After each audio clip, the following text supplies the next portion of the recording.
대한 자부심이 당연히 있지만 좀 과할 때가 있습니다. 다른 나라 학생들을 만나다 보면 굉장히 부끄러울 때가 있어요. 정말 멋있게 얘기를 할 수 있으면 좋은데. 시티플러너스에 이제 지원을 하려고 하면 영어를 되게 잘해야 될 것 같고, 시티플러너스 대상팀이 한국어를 정말 잘하시는. 그리고 이번에는 여기 나와 있는 책에 대해서 잠깐 우리 얘기를 하고 좀 넘어갔으면 좋겠는데, 차를 시작합니다라는 책의 작가님이세요. 네. 벌써 이제 3세까지 된 진짜 베스트셀러 작가님이신데, 어떻게 보면은 엄친남 같은 저도 이제 그 소장님 뵈면서 취미가 뭘까를 하다가 알고 보니까 페이스북에 다도를 굉장히 많이 하시더라고요. 그래서 이분은 또 이런 건 또 언제 하셨을까 해서 되게 궁금했거든요. 그래서 네. 그때 만나셨을 때 저한테 이제 선물로 주신 책인데요. 차는 언제부터 이제 시작하시게 된 건가요? 보통 이제 차를 하시는 분들을 보면 부모님이 차를 하셨다거나 뭐 인성교육 뭐 이런 것 때문에 다도를 뭐 배우고 이런 경우들이 많으신데, 저는 사실 다도를 배우지는 않았고요. 제가 초등학교 5학년 때 유용준 교수님을 따라서 문화유산 답사를 초등학교 4학년 때부터 네. 다니기 시작을 했습니다. 그래서 거기를 가면 우리나라 문화유산 또 우리 공예 네. 또 그런 전통 이런 거를 굉장히 진짜 아끼고 사랑하는 분들을 만날 수 있는 곳이었어요. 네. 거기 가서 누가 다 차를 거기 분들이 드시고 이런 건 아니었는데, 거기 이제 오신 분들 중에서 이제 우리나라 그런 오래된 도자기와 차를 이제 즐기는 분들을 보면서 처음엔 저도 아니 뭐 우리 좋은 요즘 세련된 게 많은데 왜 그런 거를 좋아하시냐고, 네. 어릴 때니까 이런 질문을 하곤 했었는데, 그분들이 그것들을 즐기면서 보여주시는 모습이 정말 평화롭고 너무 멋있다는 생각이 들었습니다. 어린 관점에서. 그래서 저도 나도 이거를 해보고 싶다. 이제 저희 어머니가 제가 중학교 1학년 들어갈 때 이제 이런 닭이 세트를 하나 이렇게 사주시면서 중학교 네, 그래서 중1 때 이제 네. 즐게 생긴 거죠. 아, 거의 뭐 소꿉놀이 하듯이 네. 이렇게 차를 하게 됐던 것 같아요. 사실 저희 부모님도 문경 계시거든요.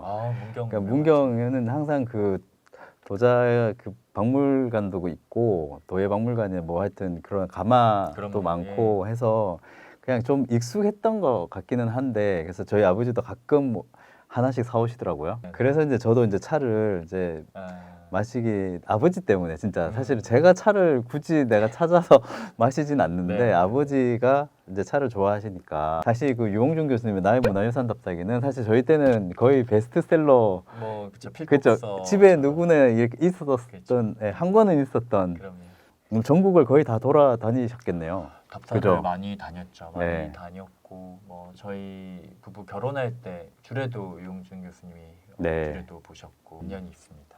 그리고 또 책이랑 그 페북에 보면 지금 계신 집 자체를 이제 다도를 할 수 있는 공간으로 다 만드셨던데 네. 괜찮으셨나요? 그 배우자분은, 아내분은? 뭐 사실 제가 여러 위기가 있는데 저는 제가 책에서도 밝히고 있지만 저는 맥시멀리스트입니다. 네. 맥시멀리스트라고 스스로를 얘기를 하는 거가 용기가 필요한 시대를 사실 살고 있다고 저는 생각을 하는데, 우리가 신앙의 자유도 있고 모든 것에 자유가 있는 나라지만 미니멀리스트인 것은 굉장히 자연스럽고 자랑할 만한 일이고, 맥시멀리스트인 것은 부끄러워할 일이라고 인식이 되고 있는 걸 저는 좀 깨고 싶고, 네. 저는 사실 궁금한 것도 많고 호기심이 많고 다양한 걸 해봐야지 좀 네. 직성이 풀리는 성격이거든요. 근데 이제 그러다 보니까 차라는 것도 어떤 우리가 뭐 녹차라던가 홍차라던가 이런 것들이 익숙하지만 전 세계에는 정말 다양한 종류의 차가 있고 그 종류만큼이나 다양한 도구와 이런 것들을 활용해서 즐길 수 있는 방법들이 있습니다. 네. 근데 이제 그런 것들에 이제 재미를 붙이면 사실은 이 소유하고 있는 기물이 계속 늘어나는 거죠. 저희 집에도 사실 뭐 농반 진반으로 뭐 중형차 한 대가 집에 들어와 있다 뭐 이렇게 얘기를 하는데, 저희 와이프는 아주 전형적인 미니멀리스트예요. 그래서 이제 그 너무나 많은 기물들이 있는 것 자체가 이미 스트레스인 상황이 있는데, 다행히 저희가 이제 올해 연애를 하고 이제 결혼한 지 만난 지 이제 10년이 넘다 네. 보니까 와이프도 어느 정도는 체념을 한 게 아닌가. 아, 네. 궁금한 게 아내분은 차를 좋아하시나요?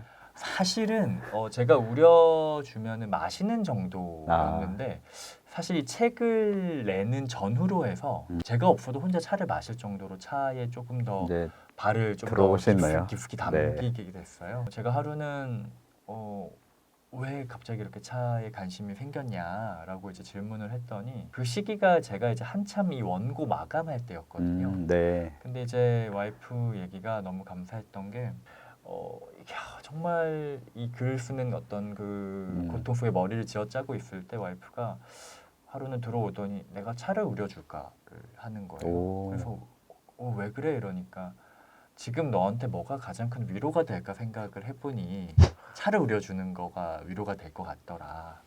이제 그거에 제가 너무 좋아하는 걸 보고 그때부터 본인이 이렇게 한 번씩 네. 차를 역시 남편에 대한 관심과 배려. 네, 그렇죠.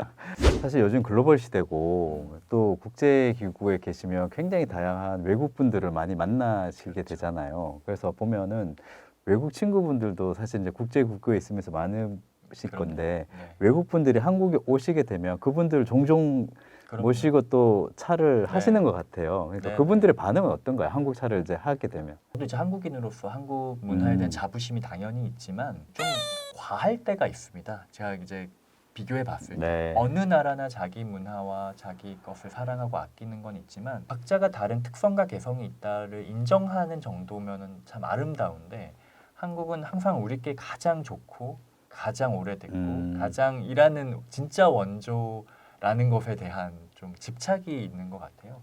근데 이제 외국 분들이 한국 차를 마실 때면 한국 차가 탁월하고 특별하고 제일 좋다라고 인지하는 경우가 거의 없어요.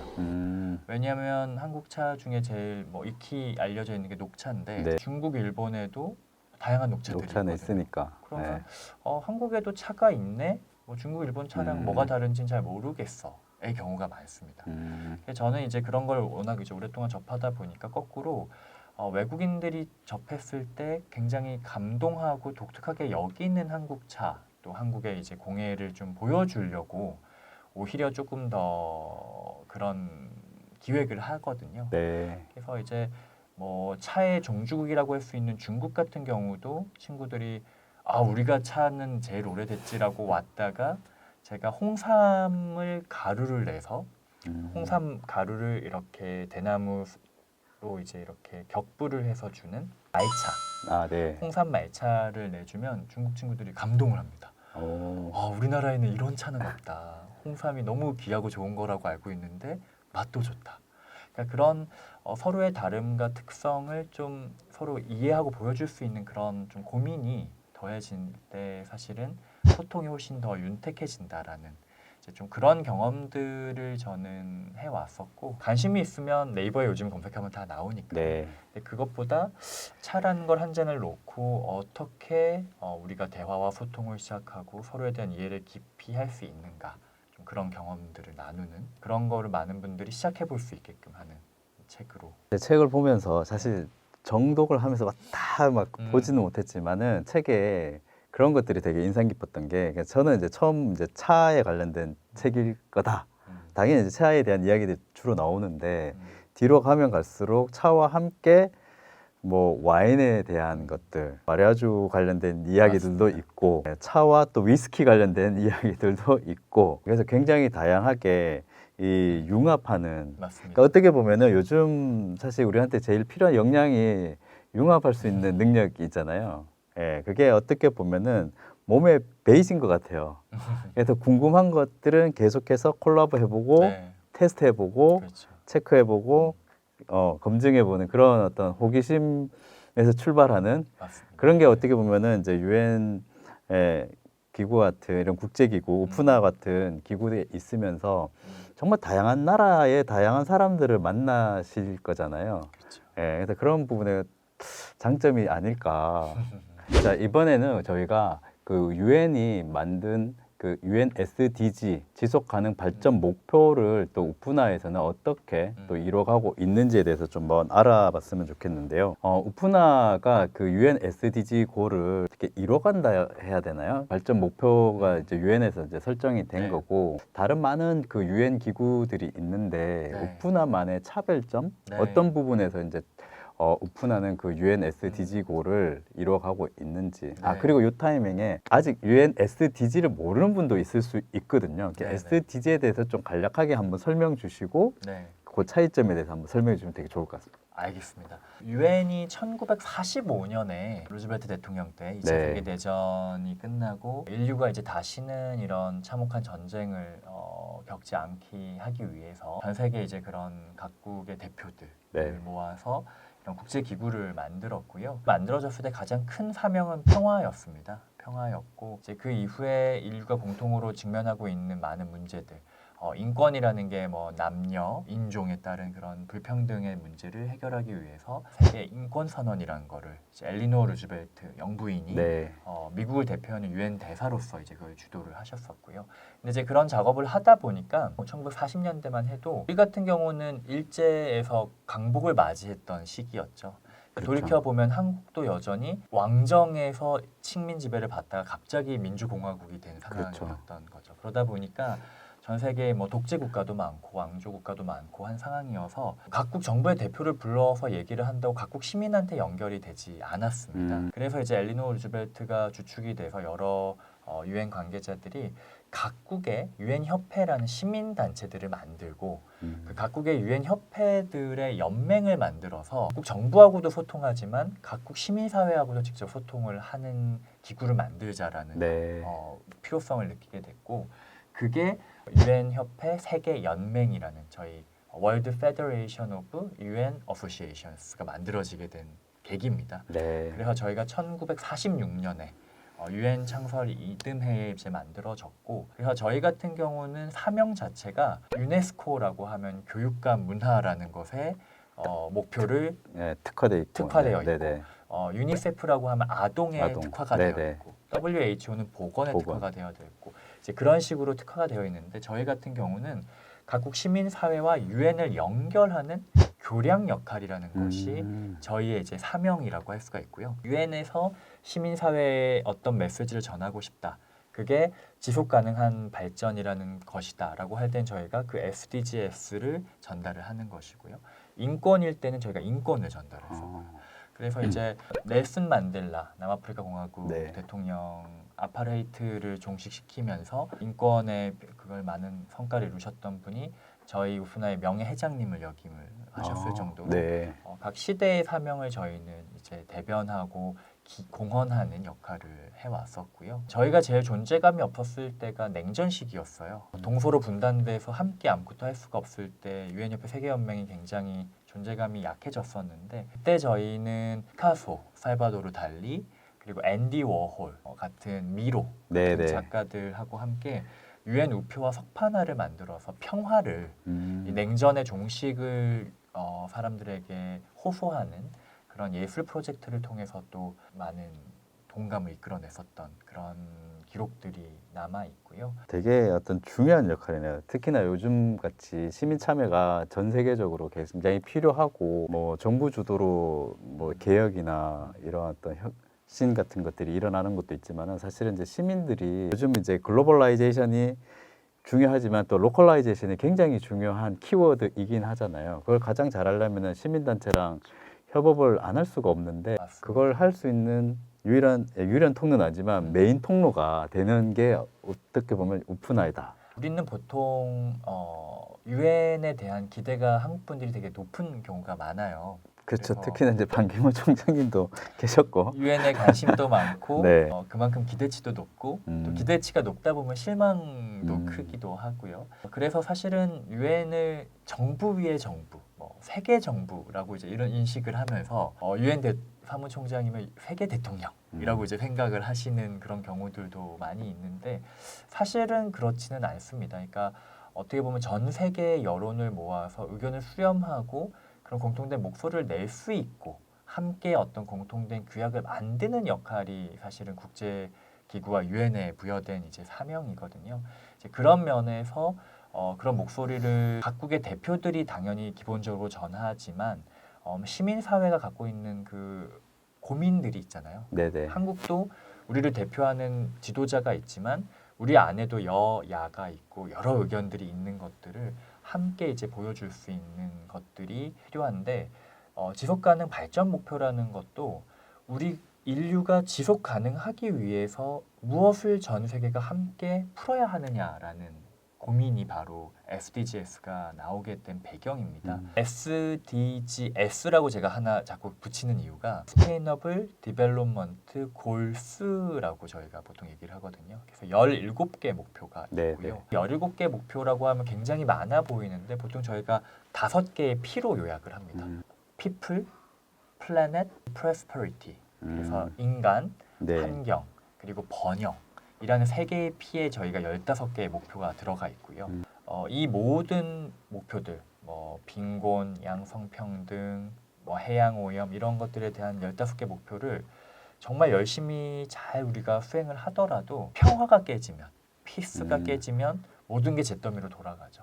그래서 피스도 하나의 목표로 17번 아닌가 혹시? 맞습니다. 그렇죠. 저도 SDG 엄청 보고 있기 때문에 열심히 공부하셨네요. 17번이에요. 17번. 그러면 16번이 뭔지 아실까요? 16번 나는 못 지나간다. 파트너십입니다. 그렇게 17개의 목표를 전 세계 이제 유엔 회원국들이 합의를 해서 네.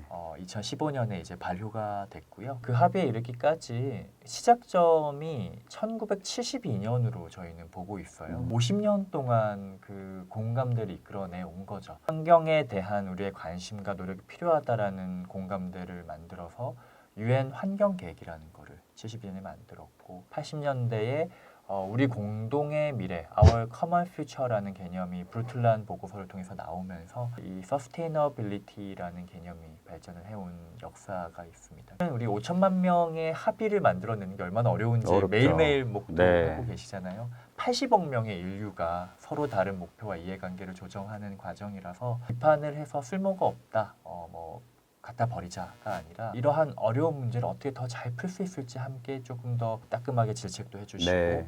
마음도 더 해주시면 우리가 더 나은 미래를 만들 수 있지 않을까 생각을 합니다.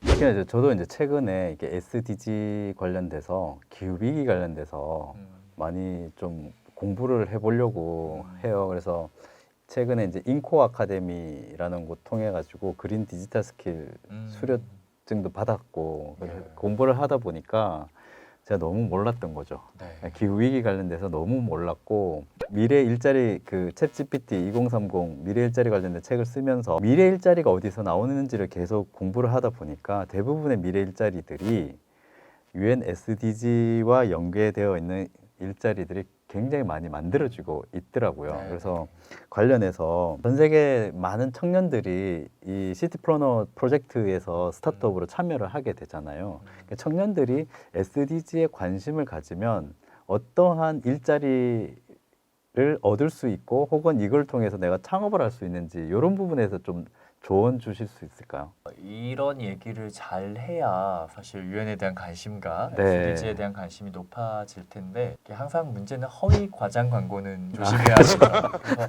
저는 네. 거꾸로 네. SDG에 관심을 가지면 어떤 직업을 구할 수 있고 일자리가 많다라고 말하는 건 굉장히 저는 조심을 하는데요. 이제 이런 부분은 있습니다. 저희 창업대학에서 강의할 때 네네. 이런 얘기를 많이 하게 되는데 그런 생각을 보통 하세요. 좋은 일을 하고 그런 거에 대한 고민을 한다면 이윤이 줄어들고 기업의 어떤 경영 수익이라는 것이 나빠질 것이라는 서로 상반되는 관계, 상충하는 네네. 관계라고 생각을 하시는 경우들이 많은데 거꾸로 이 기후 문제를 해결하기 위한 어떤 서비스라던가 우리 뭐 쓰레기의 재활용과 이런 것들을 활용하는 그런 어떤 제조 방법이라던가 이런 것에서 기존하고는 생각하지 못하고 기존의 산업에서는 아직 시작하지 못했던 부분에 기회들이 나오는 것들이 분명히 존재를 하더라고요. 네. ESG, 뭐 임팩트, SDG 이래서 뭐 비슷한 개념 같은데 뭐가 다른지 헷갈려요 하는 경우도 많이 얘기를 그렇죠. 하시는데 그런 부분에서 사실은 많은 기회가 생기는 게 방금 대표님 말씀하셨던 것처럼 ESG라는 건 사실 정부와 법률적인 접근이라고 말씀드릴 수 있거든요. 그러니까 이제 SDGs가 유엔에서 얘기하는 목표라면 그 목표를 어떻게 법제화해서 의무화하고 가이드라인을 줄 것이냐라는 접근을 하는 게 이제 ESG 개념입니다. 그래서 그런 것들에 대한 게 이제 점점 적 규제로서 이제 다가오고 있기 때문에 빨리 준비가 되어 있는 곳들은 훨씬 편안하게 그런 법률적인 보호를 받으면서 이윤을 확보를 할 수 있고 그렇지 않은 곳들은 이제 과징금을 내거나 그렇죠. 과태료를 묻는 상황으로 이제 들어가게 됩니다. 그런 것들을 잘 알고 기존의 서비스를 바꾸는 부분에서도 분명한 수요가 지금 생겨나고 있다는 거는 저도 말씀드릴 수 있을 것 같아요. 분명히 그쪽의 수요가 지금 계속해서 네. 늘어나고 있고 관심을 가지면 또 내가 지구를 위하면서 내가 또 꿈꾸던 비전이랑 잘 맞을 수 있는 일들이 찾아질 수 있다라는 것 때문에 한번 제가 질문을 한번 드려봤던 거고요. 다른 나라에 있는 청년들은 네. 또 어떤 식으로 좀 받아들이고 네네. 제가 이제 최근에 본 설문조사에 보면 글로벌 젊은 그 청년분들을 대상으로 설문한 거랑 한국 청년들을 위한 설문조사 한 것 중에 첫 번째가 다들 관심 분야 1위가 뭐였냐면 경제에 관련된 거. 지금 너무 힘드니까 이 글로벌 청년들 같은 경우 두 번째가 기후위기 관련된 맞습니다. 게 가장 크더라고요. 이게 당장 뭐 나한테 닥칠 게 아닐 거라고 생각할 수도 있지만은 되게 피부로 와 닿고 있는 거고. 근데 한국은 1번, 2번, 3번, 4번, 5번 안에 기후위기는 없어요. 네. 네, 근데 가장 큰 차이점인데 외국에는 이제 청년들이 그만큼 관심이 있으면 이런 SDG를 해결하기 위해서 이제 이런 시티 플래너에 참여를 많이 할 것 같기는 하거든요. 그래서 네. 그런 어떤 좋은 사례가 있는지. 그러니까 사실 지금 질문 주신 게 너무 중요한 질문을 주셨고 두 가지 측면이 있습니다. 하나는 전 세계적으로 봤을 때 한국이 그래도 여러 측면에서 SDG에서 잘하고 있는 측면들이 일차적으로 있고요. 네. 왜냐하면 개도국이나 저개발국에 비하면 한국이 여러 가지 어떤 예산을 쓰거나 제도적인 정비가 많이 되어 있기 때문에 장점인 부분이 하나 있고요. 동시에 탄소 악당이라는 호칭을 받을 정도로 여전히 산업이 탄소 배출을 어마어마하게 하는 네. 그러한 산업 기반을 가지고 있기 때문에 인구 1인당 배출하는 탄소량이 탑5 안에 들어가는 나라로 되어 있습니다. 국제적으로 봤을 때 그런 객관적인 두 가지 이제 멍해를 동시에 가지고 있는데 다른 나라 학생들을 제가 여러 계기에 만나다 보면 굉장히 부끄러울 때가 있어요. 특히 제가 올해 5월달에 제네바 출장을 가서 유엔 본부에서 아프리카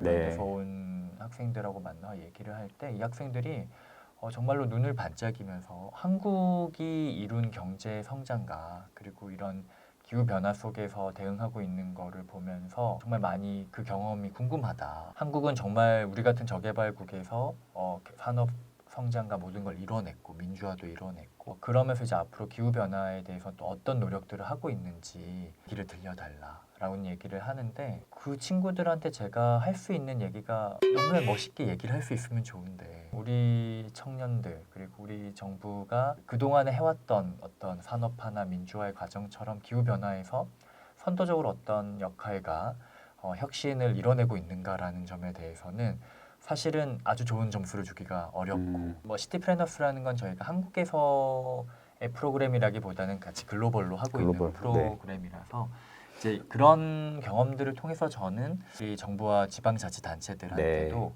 이런 거에 조금 더 적극적으로 참여를 하실 필요가 있다라는 필요성을 제가 이제 제 프로그램이라서가 아니라 네네. 의미가 있다라는 말씀을 강하게 드릴 수가 있었고요. 되게 중요한 얘기를 해주신 것 같아요. 그래서 이런 부분에서 우리가 지속적으로 SDG에 관심을 가지고 많은 이제 한국의 청년분들이 도전했으면 좋겠는데 그래서 그 시티 플래너 그에 관심 있는 청년들이 어떻게 도전할 수 있는지 지원할 수 있는지 이거 좀 소개해 주시면 좋을 것 같아요. 시티플래너스라는 거는 청년들이 소셜 임팩트를 창출할 수 있는 스타트업을 이제 하실 때 사실은 이 창업이라는 것이 그 스타트업 대표가 인사, 법률, 경영, 투자 모든 거를 다 알아야 되는 단순히 좋은 아이디어 하나가 있다 그래서 그게 투자를 받고 사업이 되는 것이 아니라 그런 것 단계까지 나아가기 위해서 알아야 될 것들이 너무나 복잡하더라고요. 네. 그런 것들을 좋은 어떤 선한 의지와 아이디어가 있는 분들에게 그러한 복잡한 것들을 저희가 지원해 드리는 엑셀러레이션이라는 것이 결국 그런 필요한 것들을 멘토링 해드리고 가르쳐 드리는 프로그램을 저희가 해마다 하고 있고요. 그리고 이제 해마다 저희가 주제를 정해서 네. 도시 지자체하고 파트너십을 맺습니다. 음. 그래서 이제 내년 같은 경우는 경기도 그리고 울산광역시, 중국의 정저우시와 파트너십을 통해서 그 도시들이 가지고 있는 SDG와 관련된 몇 가지 목표를 설정을 하고요. 그 목표에 뭔가 솔루션을 가지고 있는 스타트업들이 지원을 하는 개념입니다. 네네. 그래서 뭐 아동 교육에 대한 네. 발달지대 장애 아이들을 위한 혹은 뭐 청정 에너지, 뭐 청정 인프라스트럭처, 모빌리티 이런 식으로 해마다 저희가 다른 주제를 가지고 있는데 그런 것과 관련된 주제를 모델로 비즈니스 모델로 갖고 계시면 지원을 하셨을 때 저희가 함께 엑셀러레이션을 해드리고 그걸 잘 따라오셔서 한 2달간 잘 발전시키면 저희가 투자자들을 만나게 해드려요. 오. 그래서 거기서 본인의 어떤 사업 모델을 발표하시고 네. 투자를 받으실 수 있게끔 하는 라운드까지를 하고 있고요. 요 얘기를 하는 데 있어서 제가 꼭 요즘 강의 때마다 많이 하는 얘기가 한국 청년들의 관심 1위부터 5위까지의 기후 변화가 없다고 얘기를 하셨는데 저는 그게 사실은 되게 심각한 문제라고 생각을 합니다. 해외에 나가면 정말로 관심이 많고 그거에 대한 관심을 호소할 필요는 없어요. 우리의 미래이기 때문에. 네, 그렇죠. 근데 요즘 저는 사실 우리가 인류의 마지막 세대가 될지도 모르겠다라는 절박함을 느끼고 있거든요. 제가 보는 통계와 수치들에 따르면 어떻게 잘 하면은 좀 나아지겠지가 아니라 이대로 가면 지구가 정말 끝이 올 수 있겠다라는 생각이 듭니다. 그래서 그거를 개선할 수 있는 변화를 우리의 앞으로의 미래잖아요. 그래서 그거를 우리 목소리를 내서 우리가 변화를 같이 만들어가는 주역이 되어야겠다. 그 중에 하나의 방법은 교육도 캠페인도 아니고 사업이 될 수 있겠다라는 생각을 말씀드리고 싶습니다. 창업하십시오. 그러면 시티 플러너스에 이제 지원을 하려고 하면 사실 또 이런 부담이 있거든요. 왠지 국제 기구에서 하는 프로그램이라서 영어를 되게 잘해야 될 것 같고 그 많은 창업하시는 분들이 고민하는 게 나 문과생인데 지원해도 되나요? 이 고민들을 항상 하세요. 그래서 네. 네, 그 지원을 그래도 가능한지. 네. 뭐 그거는 제가 한치의 망설임도 없이 가능하다고 말씀드릴 네. 수 있고요. 올해도 저희 울산에서 진행한 시티 플래너스 대상팀이 한국어를 정말 잘하시는 영어를 정말 못하셔서 심지어 전화를 하셔서 저 영어를 못하는데 정말 지원해도 되냐 하지만 나 정말 진심이다 이런 대표님이 네. 계셨는데 그분 대상을 타셨어요. 오. 분명히 중간에 영어로 피칭도 하셔야 되고 과정이 있지만 그거 자체가 영어 능력이 딸려서 프로그램이 좋은데 비즈니스 모델이 좋은데 잘못되지는 않는다. 하실 수 있다라고 저는 말씀드릴 수 있습니다. 진짜 이제 비즈니스 모델 자체가 정말 중요하고 그렇죠. 이게 어떤 임팩트를 줄 거에 집중하셔라. 맛있는 요리는 설명이 필요 없지 않습니까? 네. 더 이상 설명 필요 없을 것 같습니다. 정말 기후 위기 대응이 사실 더 이상 이제 미룰 수 없을 것 같은데 정말 우리 모두 다 같이 이제 진짜 SDG 관심 가지고 더 나은 우리의 미래. 사실 죽은 행성에는 뭐가 없다. 뭐가 없는지 아십니까, 여러분들? 죽은 행성에는 새로운 일자리도 없다는 거죠. 그렇기 때문에 우리가 정말 이게 단순히 구호가 아니라 정말 우리가 관심을 가지고 우리의 어떤 삶이랑 바로 직결되는 거기 때문에 우리 수석님의 이 호소를 꼭 기억하고 많은 분들이 이 SDG 목표를 해결하기 위해서 많이 도전했으면 좋겠습니다. 수석님 소감 한마디. 네. 실은 우리가 어떤 일을 할 때 플랜 B에 대한 얘기를 많이 하죠. 네. 우리가 노력을 한다고 100% 성공은 없으니까 플랜 B를 많이 얘기를 하는데 지구에는 플래닛 B가 없다라는 얘기를 저희가 간혹 합니다. 인터스텔라라는 영화가 플래닛 B를 찾으러 가는 영화인데 결국 실패하죠. 지금으로선 플래닛 B가 없기 때문에 플랜 A를 반드시 사수해야 합니다. 그래서 그걸 위해서 단순히 뭐 유엔의 목표라서가 아니라 우리 미래, 우리 아이들의 미래 위해서 우리가 함께 고민을 하고 죽은 행성에는 당연히 일자리도 없지만 죽은 행성에 살고 싶지 않기 때문에 그렇죠. 함께 노력을 했으면 좋겠습니다. 갑자기 뭐 캠페인 한번 해야 될 것 같아요. 지구를 살립시다. 한번 하고 끝낼까요? 지구를 살립시다. 지구를 시작. 지구를 살립시다.